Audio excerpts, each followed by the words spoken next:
Ang puto ginawa may dalawa dong. Gumawa na gina dong.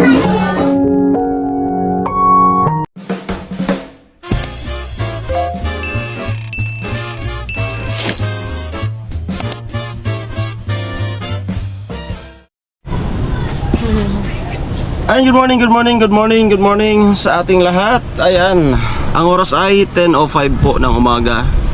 So meron akong nabasang comment na wala daw sense yung ating vlog ngayon. Although dahil reaction video.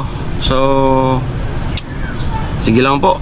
Kasi kung saan tayo may views, doon tayo magtutuon, no? Ayan. So ganun pa man, tayo'y nananalangin na may mga mag-sponsor pa sa Pabahay para kay Tricia at palakasin ang ating mga kasamahan na sumasabak doon. And palakasin yung ating mga kasamahan na skill. Sila yung may alam kung paano gawin yun. Tayo naman, para hindi na tayo makaano pa sa content nila doon, dahil hindi naman tayo skilled, ay umiisip tayo ng content na kung saan tayo ay ang ating channel ay hindi bumagsak.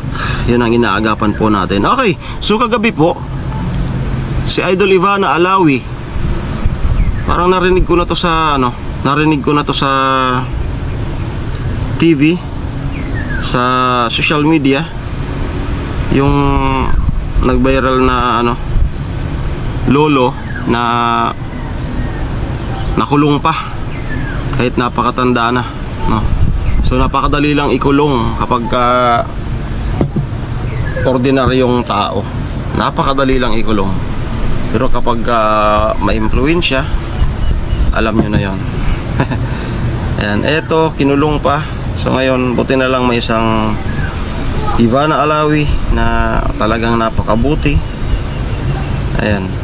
So dito na naman po tayo para gumawa ng another Then salamat nga po pala Idol Ivana, dahil kasi yung ating latest react sa'yo ay as of now is 14,000, no? So mayroong yung gawa po natin na walang sense nag 14,000 views. Okay, so start na po tayo.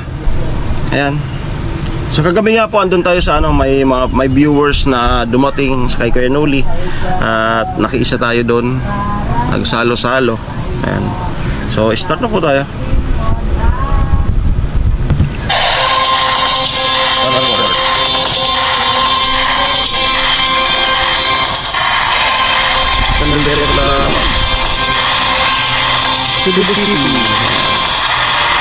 Hi guys! Welcome back to our channel. For today's video ay nandito tayo sa Cebu.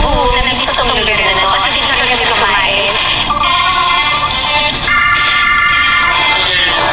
Yan tayo So meron talaga akong pinunod dito. Aside sa ganda ng lugar, sa sarap ng pagkain, mababait na tao, pinunod ko talaga dito kasi meron akong napanood na video which is yung kay Lolo. Yan. 68 years old.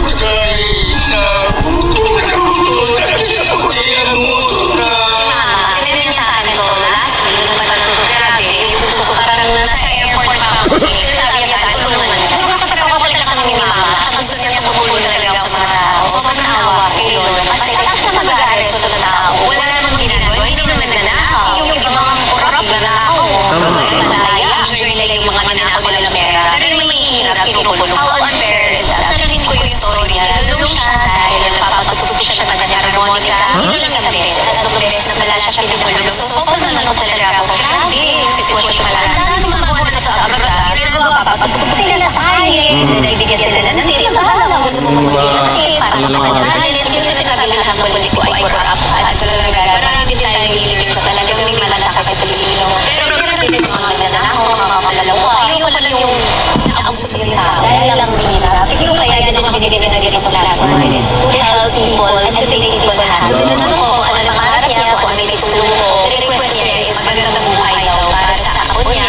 Anak siya na nagiging partner niya na namatay. Still blood related pero mahal na mahal. Grabe talaga yung mga Pinoy pagka pamilya. Natutuwa ako sa iyo guys, sobra kapag tinatawag nyo, mag-iba na tulungan nyo naman to. But it's also sad, di ba dapat yung mga leaders natin tumutulong. And dapat hindi na kayo ang humihingi ng tulong sa sila. Ako sabi ko sa inyo, sa pagmamahal nyo yung lahat na nagagawa sa akin, sa support sa akin, it's more than enough. Yung mga makaupo sa akin ng gobyerno ay mag-iisip lang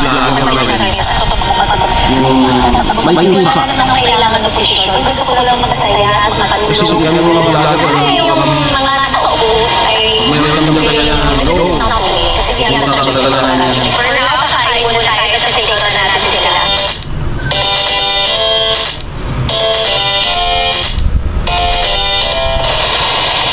Wala yan, actually.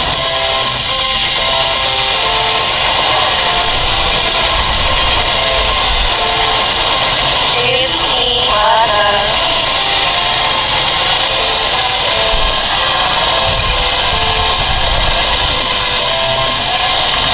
Lamig ay din. Hindi ako nakakagsalita ng pure, pero nakakaintindi ako. Pag mga makapuntayo, meron pa tuloy yung video nyo. Kawa, di ba? Sobrang bigat na ulo. Ang hirap naman maging mahirap. Kasi nahihirapan na sa pag-isip. Pero sayo, kasi kakagdagan sila sa akin, di ba? Nasa Hong Kong ako. Pag tumatakap sa nagagaling sa akin, binigyan sa akin, ginagawa na ginagawa, ay nakukulong siya, nagagawin niya yung mga Anong beses na siya nakulong? pangalawang beses, before sa sarili mo, binigyan mo siya. Dapat yung beses gagawin. Kapag bawal yung sa interview at message niya sa kanila, ano lang message niya, huwag lang daw siya bubugin, kasi sa manala siya, wala lang daw siya nagagawa sa mga. Sa mga hindi nakakaalam, kung nanay ko is strong, hindi pala. Pagdating ko, hindi ko naman nagalaga kung saan. Basta lang ko yung lalakad lang sa lahat. Kaya yung mga pagulong Bisaya, ako nakikinig din ako. Makakalasan ka, sabi nyo, sinanay. Kinsay kasi po. Okay, yun lang. Kung punta ko na sa lolo, mamaya-maya, kumakain na kami. Ngayon, nasa DSWD. Yung living partner niya naman ay anak yun. Tapos ako. Kaya siya napapatugtog.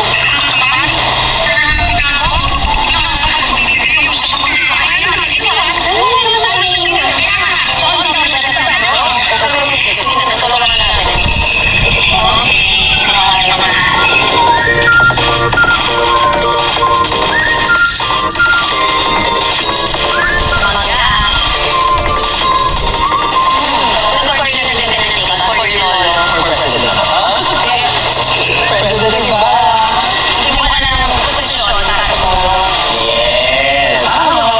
Yan lang wala. Sa pag, ano mo, kahit ano nung sigaran mo kapag waksuhin mo yung analytics. Mawawala lahat yun. Diyan na mag-uumisa na basasin yung pangalan. At ano lang yung money pa yaw.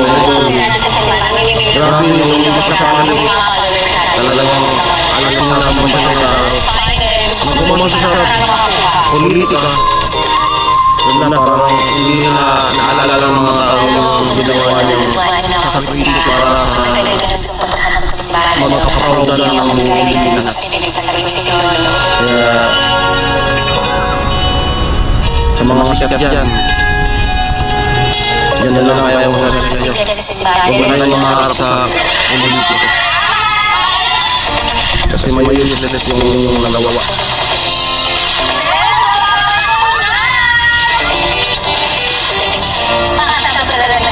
Nagbigay lang ako ng konting mga pera, tsaka mga poles, para sa mga parang hindi naman na nabulong na kasi. alamin natin si solusyon niya. Tingnan natin kung ano pwede natin maitulong sa kanya. I heard yung kanyang bahay. Tsaka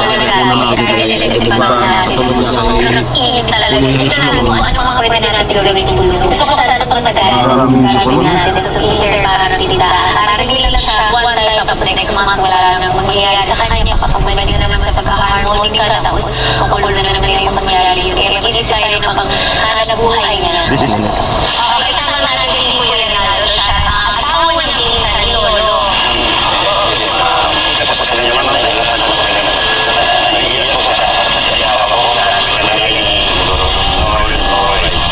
Hanggang ulit po siya. Wala, isip ko yung bahay, tulungan ko. Saan magandang yung isis ko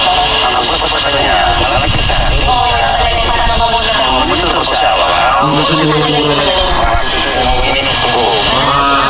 Bigyan ng parang yung blessing tapos samantalang naman ng kasino. Hindi mo pagkakawalaan. So maganda yung malalapit sa hindi pa yung nakakawin. Sa mga yung maliban.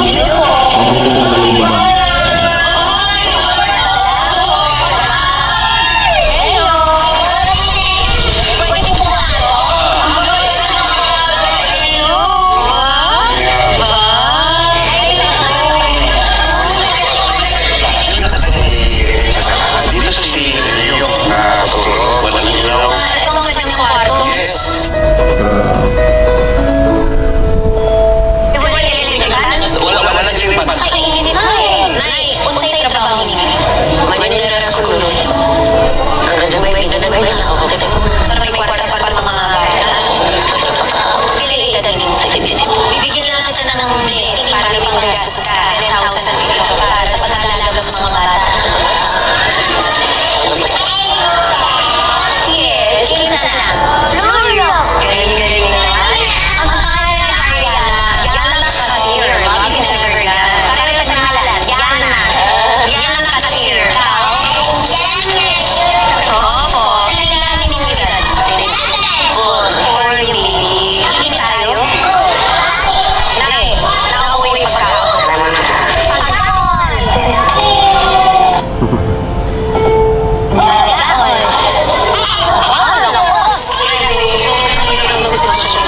Walang kuryente. Pagkitig lang ng araw. Sobrang tingis. Nanay, kawawa mo na natin. Nanay, Nanay, pwede kaya sila sa video? Okay lang? Bawa ka kayo.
Unsa man ay labot mo tayo. Ikaw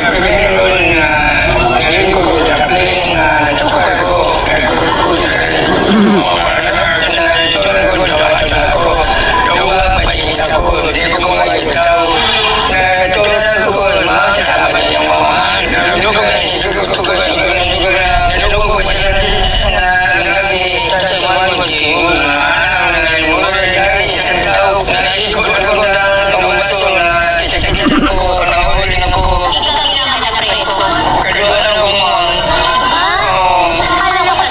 Dalawang beses lang talaga siya nakulong. Nung una, isang buwan. Tapos nung nakalabas siya, bumalik siya sa pagtutong, dinakip siya, tapos may mga times na binubugo siya, 3 times, bago siya nahuli ulit, tapos nakulong na ng ulit.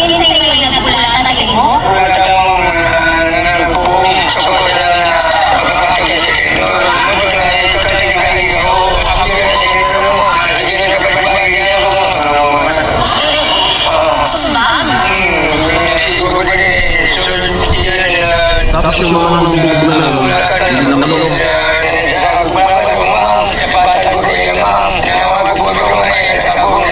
Kaya pasalamat tayo sa mga diba alam nila na pinaka-maliit na bagay yung lumapapansin sa mga Kung saan yung tawag ako sa iyo. Lolo. Kung saan may mga naguloy mo sa kinagulit. Kaya Gagaling ako mag-isa para sa iyo.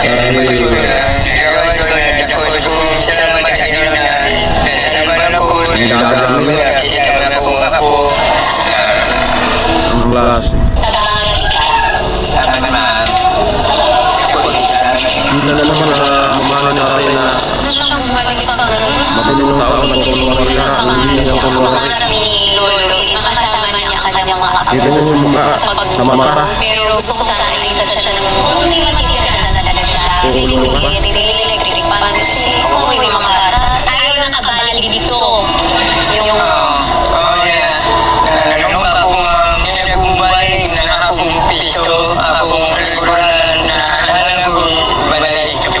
gusto niyo mo tindahan? Dito ka.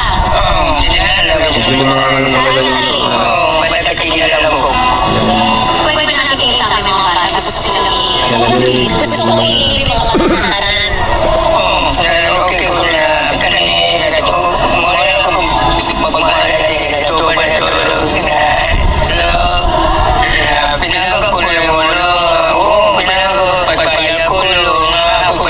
Ilang oras? Bye-bye. Nanay, pwede tayo grocery? Hindi tayo mga kailangan. Meron sa service na dapat yung mag-abot program. Kasi sa tatay, kailangan natin siya magtulungan. Sana yan yung kasi gusto niya marinig mo yung totoo niya.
Tututok niya sa cellulite. Yung masa.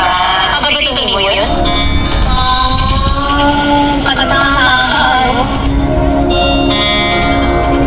Grocery tatanan, lolo. Pakilisan nyo kayo yung mga kailangan. Dito sa bahay, electric pan, wala. Higaan, wala. So, lahat yan yung bilhin natin. Ayusin natin yung makapira din siya malapit sa kanya. Minsan, sa mga nalululit ako. Ang pagbibilhin mo, sana hindi siya bubugil. Walang karapatan naman natin. Kaya yung bubugil, sana may binibigyan ko sila talaga yan at ma-action natin. Kasi, hindi ka na birthday po. Yan ang dapat tulungan. Kaya siya kayo din yung exercise. Sana hindi siya makulot. Tutulungan natin, bibigyan natin siya sa tindahan para may hanap buhay siya na araw-araw may kita siya. Tsaka yung pamakain na ng kanyang apo, yun ang kanyang gusto talaga.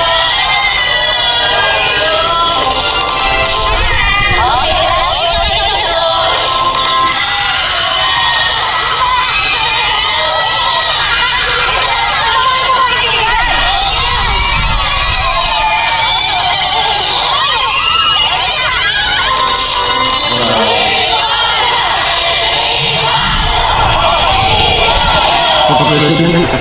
Okay lang? Okay?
Ginalagsa.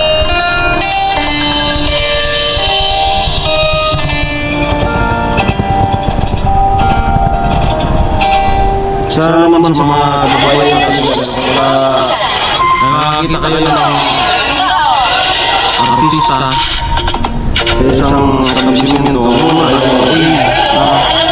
ano naman sa kaya may katulad ng mga kasama anak. Hindi mo masasabi mo lang so parehas yun naman yung tao natin, katulad natin. Huwag po tayo ano. Kasi wala tayong pagkailang mayroon mga sasaktan basta maghahawak tayo sa ano. Hinihilo na natin sa Manili po yun. Sisimula na lang. Manila pa ba nakakita ka ng artista? Baga sa sarili nila na lang. Pero wala lang. Yung iba, grabe. Parang mga mali. Ignorante.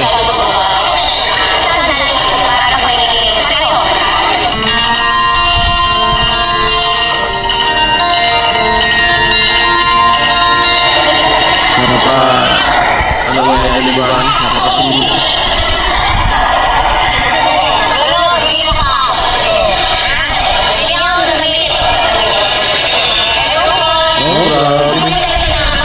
Sementara nasa loob yan ng mall.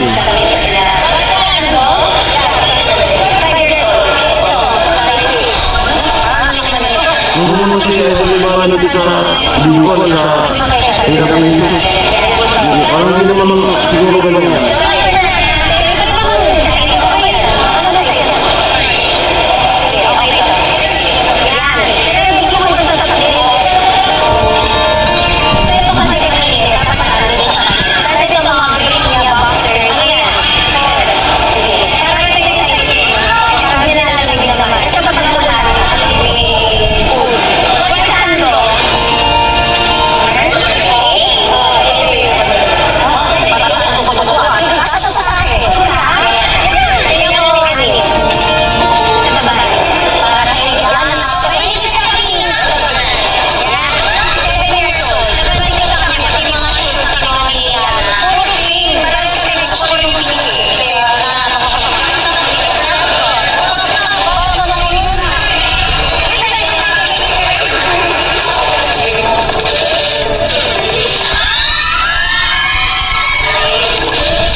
Yan po.